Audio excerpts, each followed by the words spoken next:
Did you know that a priceless work of art was once destroyed by an overzealous storm master? Walter Chrysler Jr., the son of the Chrysler Corporation founder, was active in the arts for his entire life. As an adult, he helped develop the collection at the Museum of Modern Art in New York City. But it was a piece he purchased as a teen that got him into some hot water at boarding school. At 14, Chrysler purchased a small painting that featured a nude woman and proudly displayed it in his dorm room. Chrysler's dorm master apparently found the work obscene and took the liberty of destroying it. Unlike the vast majority of naked pictures you might find in a teenager's room, though, Chrysler's nude was actually painted by Auguste Renoir. Hi, I'm Erin McCarthy, editor-in-chief of MentalFloss.com, and welcome to the List Show from my living room. That regrettably removed Renoir is just the first of 16 priceless things we've lost forever. Forever.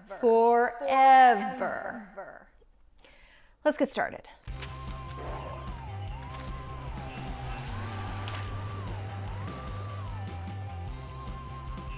While we're talking art, let's talk about the sad fate that befell a Pablo Picasso painting dubbed Le Peintre. Incidentally, Picasso used that title, which translates to the painter, for multiple pieces. So if you've seen a different Le Peintre hanging in a gallery, that's why. In 1998, the piece we're talking about was being transported via the cargo hold of a Swissair jet. Tragically, the plane crashed off of the coast of Nova Scotia, killing all 229 people on board. Though much of the cargo was eventually recovered, the only trace of the $1.5 million painting ever found was a 20-centimeter scrap of canvas. Switching gears to a different kind of art, we have Ernest Hemingway's lost works. In the fall of 1922, Ernest was living in Paris as a correspondent for the Toronto Star. In November, he traveled to Switzerland to cover the Lausanne conference and asked his wife Hadley to take the train and join him. She agreed and packed all of Hemingway's manuscripts so he could show them to a new colleague. Upon boarding the train, Hadley stowed her bags and went to purchase some water. When she returned, the bag containing all of Hemingway's manuscripts, including the carbon copies, was gone. When Hadley arrived in Switzerland and broke the bad news, Hemingway purchased a ticket to Paris and went to their apartment to verify that all of his work was gone. As he would later recount in A Movable Feast, quote, "It was true all right, and I remember what I did in the night after I let myself into the flat and found it was true." "What did you do?" "Damn you, Hemingway, and your terse elliptical style."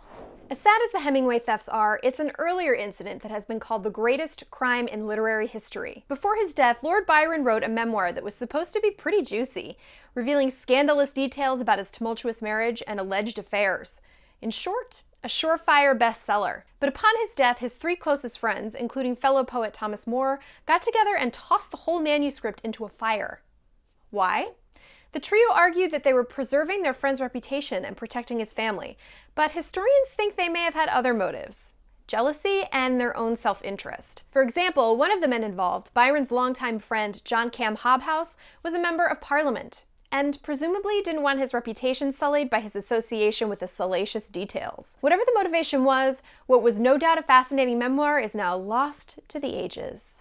Let's stay in the arts, but switch to the silver screen to discuss a silent movie that will likely remain silent in more ways than one. Before they created some of the greatest comedy flicks of all time, the Marx Brothers made their feature film debut in a movie called Humor Risk. While it would be fascinating to get a glimpse of the iconic comedians so early in their film careers, it doesn't appear we'll ever get the chance. According to Groucho Marx, Humor Risk disappeared after the premiere, perhaps at the hands of Groucho himself, who was allegedly disappointed with the poor reception it received. Another tale says the movie was left in the screening box overnight and accidentally thrown out the next day. In the same decade, that would be in the 1920s, paleontologists made a huge discovery in the caves of Zhoukoudian, just southwest of Beijing. A number of teeth and bones that belonged to a previously unknown species of hominin. They dubbed their find Sinanthropus pekinensis, now classified as Homo erectus pekinensis, but better known as Peking Man. Throughout the 1930s, paleontologists continued to uncover Peking Man fossils at the site. When Japan invaded China during the Second Sino-Japanese War in the late 1930s, authorities worried about the safety of the priceless fossils, and a plan was devised to ship them to the United States for safekeeping. In 1941, 200 fossils were packed into boxes for Marines to take back to the States. And as far as we know, that was the last time anyone saw them. No one knows where Peking Man ended up, but there's no shortage of theories. Some think the fossils were intercepted and stolen by Japanese soldiers, who either took them back to their country or dropped them into the ocean. Others think the Marines did take the fossils to the United States, but that the US has quietly taken possession of them. The most recent theory is that the fossils are buried under a parking lot in China, which was, at the time, a US military base. Despite many investigations, Peking Man has never reappeared. Maybe he'll turn up in another 500,000 years? Priceless treasures going missing under suspicious circumstances is a fairly common wartime experience. The Amber Room is one of the most famous examples of wartime looting, and its mysterious disappearance is a historical mystery that has yet to be solved. Often referred to as the eighth wonder of the world, the Amber Room was a gift from Prussia to Peter the Great in 1716. The room was really a series of panels that were semi-permanently attached to the walls of an existing room. They were shipped to Russia in 18 large boxes and were ultimately installed at Catherine Palace near St. Petersburg. After renovations were complete, the Amber Room covered 180 square feet and 6 tons of amber and semi-precious stones. And did I mention that each panel was backed in gold leaf? At one point, historians estimated that the room would have been worth about $142 million in today's dollars. So you can see why it was such a tempting target for Nazis to loot. Curators of the Amber Room knew it was in danger, so they attempted to hide it under wallpaper, which didn't work. Nazi soldiers stormed the palace, tore the Amber Room down in about 36 hours, and shipped it to Königsberg, Germany, where it was reassembled in the Castle Museum. As World War II neared its end, the museum's director packed it back up into crates, worried that the Amber Room would suffer the same fate in Germany that it had in Russia. The castle was severely damaged by the end of the war, and the Amber Room may have been destroyed because it disappeared without a trace. Almost. In 1997, German art detectives were tipped off that someone was trying to sell a piece of the Amber Room. They raided the location in question and did, indeed, find one of the mosaic panels. But the guy who was selling it was the son of a deceased soldier, who likely stole it during the war, and he had no information as to the whereabouts of the rest of the room. Thanks to YouTube commenter Billy Smith for letting us know about the Amber Room. If you want to be featured in our next episode of The List Show, leave us a comment below about, drumroll please, farts. That's right, we are a highbrow channel, and our next episode is all about flatulence. Leave us your favorite fart fact, or your favorite euphemism for passing gas, down below. In the comments, I mean. Now, let's rewind to 1964, when a 17-year-old kid named Steven Spielberg enlisted his sister, his friends, his mother, and his high school marching band to help him create his first feature-length film, a 135-minute-long movie called Firelight. Sometime after its only public screening, for an audience of about 500 people, Spielberg loaned a few of the film reels to a producer to show off his skills. When he went back to the producer's office to retrieve the film, the producer had been fired, and the reels were nowhere to be found. Though most of the movie is lost to history, about 3 minutes and 50 seconds of grainy footage can be found online today. Spielberg has said that this early film helped lead to Close Encounters of the Third Kind, so maybe all was not lost after all. Opportunities to see late-night host Johnny Carson at the beginning of his 3-decade run on The Tonight Show are pretty limited. Less than 1% of the footage from 1962 to 1972 has been accounted for. Back in the day, tape was expensive, so it was common practice to record over it for other projects. The original TV recording of the first Super Bowl met a similar fate, although a grainy, home-recorded copy later emerged. In 2012, an archivist discovered a single reel of Tonight Show footage dating from 1963, but the vast majority of the show's early run will likely never be seen by anyone again. Bet Karnak the Magnificent didn't see that one coming. If you want to get into the truly priceless, it's hard to beat natural landmarks that took thousands of years to form. The Old Man of the Mountain was a series of granite ledges that strikingly resembled a rugged profile set in the face of the White Mountains of New Hampshire. The Old Man became famous.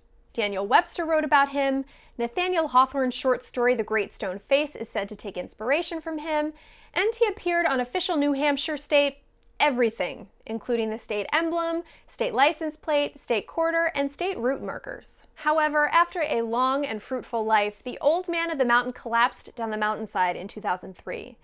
No foul play was suspected, but New Hampshire mourned the loss of their patriarch nonetheless. Montana knows just how New Hampshire feels.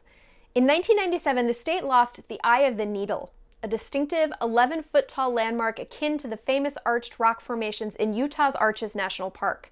Meriwether Lewis even described the area in his journals chronicling the Lewis and Clark expedition, so it was especially upsetting when the Eye of the Needle was found, completely eyeless, in May 1997. The collapse was originally blamed on teenage vandals, but after a more thorough investigation, some researchers said the damage was likely caused by natural erosion. No definitive cause has ever been found, so the destruction of this priceless landmark may always remain a mystery.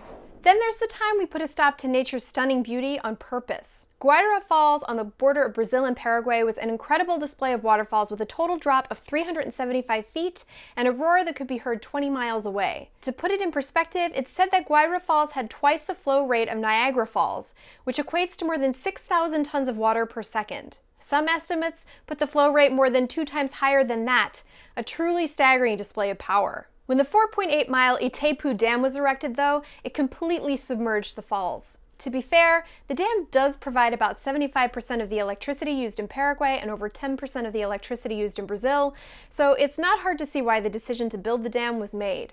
On the other hand, pretty waterfalls. Waterfalls are one thing, but how about the virtual disappearance of an entire island?